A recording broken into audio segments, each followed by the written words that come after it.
Good afternoon, I'm Mabel Jong, and thank you so much for watching the continuing coverage of the World Healthcare Congress here in Washington, D.C.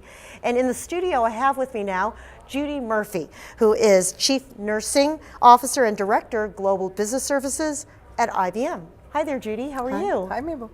Are you encouraged by some of the things that you're seeing in the healthcare space now? Oh, I'm extremely excited. I mean, this is a great time to be in healthcare.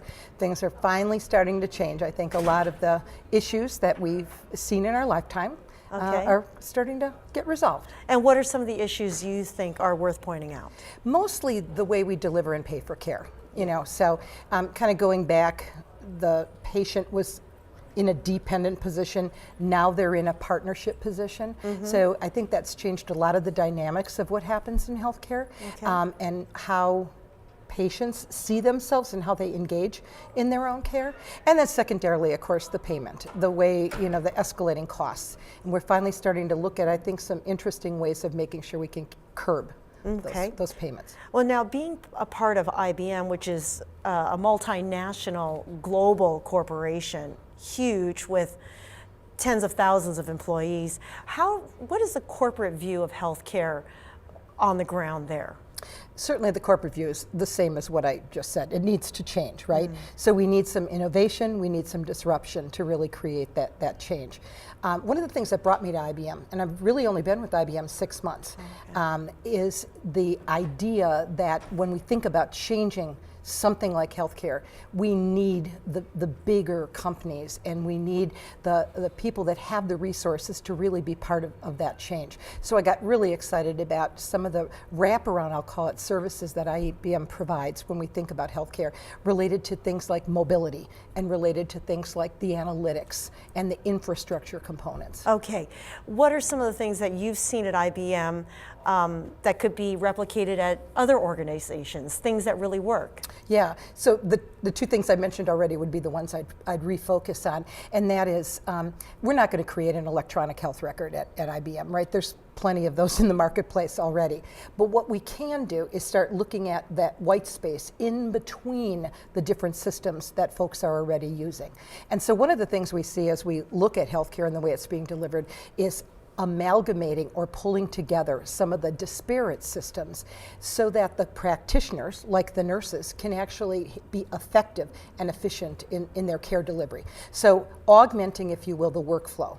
So a specific example would be in nursing, we deal with multiple kinds of alarms and alerts, and it could be the bed management system, the IV pump system, the call light system, as well as the electronic health record. So being able to kind of pull that together, and instead of keeping my notes about patients on a piece of paper in my pocket, the ability of having that on a mobile device that I can carry with me. Now, was it deliberate for IBM to bring on a trained nurse to be part of their staff?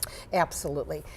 Very strategic. I think they have been in healthcare for a while, but doing what I would say the more traditional IBM things, right? The hardware, the infrastructure, the security systems, and even reporting and analytics.